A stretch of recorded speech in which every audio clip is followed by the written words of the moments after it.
रत्नागिरीमधील राजापूरला पाणी पुरवठा करणाऱ्या धरणामध्ये घट, शहराला 1 दिवस आड पाणी पुरवठा, गोदावरी धरणामधील पाणीसाठ्यामध्ये घट. परभणीतील ग्रामीण भागामध्ये विहिरींच्या पाणी पातळीमध्ये झपाट्यानं घट, जिंतूर तालुक्यामधील कौसडीमध्ये पिण्याच्या पाण्याची टंचाई, विहिरीचं पाणी आटल्यानं ग्रामस्थांकडे चिंता व्यक्त. लातूर जिल्ह्यातील ग्रामीण भागामध्ये पाणी टंचाईला सुरुवात, उदगीरजवळच्या तांडा आणि विविध वस्त्यांवरील नागरिकांना दूरवरून पाणी आणण्याची वेळ.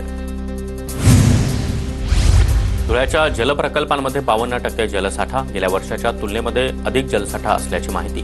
अक्कलपाडा धरणामध्ये 3 पट जलसाठा. पाणी आणि चारा टंचाईमुळे शेतकऱ्यांवर पशुधन विकण्याची वेळ, जनावरांच्या खरेदी दरामध्ये 40% घट, चारा छावण्या सुरू करण्याची शेतकऱ्यांची मागणी. अहिल्यानगर जिल्ह्यामध्ये 82 पैकी 39 गोशाळा सरकारच्या जाचकाटींमुळे अनुदानास पात्र ठरल्या. मात्र गोशाळेला मिळणारं अनुदान अतिशय तुटपुंज असल्यानं गोशाळा चालकांची अडचण. जळगावच्या रावेरमध्ये अवकाळी गारपिटीमुळे केळी बागेचं नुकसान, केळी उत्पादक अडचणीत. उष्णतेच्या लाटेच्या पार्श्वभूमीवर सर्वच यंत्रणांनी सज्ज राहावं, धुळ्याचे जिल्हाधिकारी जितेंद्र पापळकर यांच्या प्रशासनाला सूचना.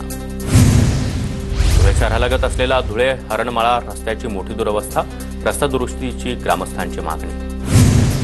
धुळ्याच्या खासगी कृषी उत्पन्न बाजार समितीमध्ये उन्हाळी कांद्याची दररोज 4 ते 5 हजार क्विंटल आवक, कांद्याला अवघा 200 रुपये ते 1000 रुपये क्विंटलचा भाव. बदलापूरचं रेशनिंग ऑफिस मुरबाडला स्थलांतरित होणार, सरकारचं एक विधानसभा एक शिधावाटप कार्यालय धोरण, शिवसेनेचा मात्र स्थलांतराला विरोध. अंबरनाथमधील अनधिकृत मदरसा अखेर जमीनदोस्त, पोलीस बंदोबस्त न घेताच गोपनीय पद्धतीनं कारवाई.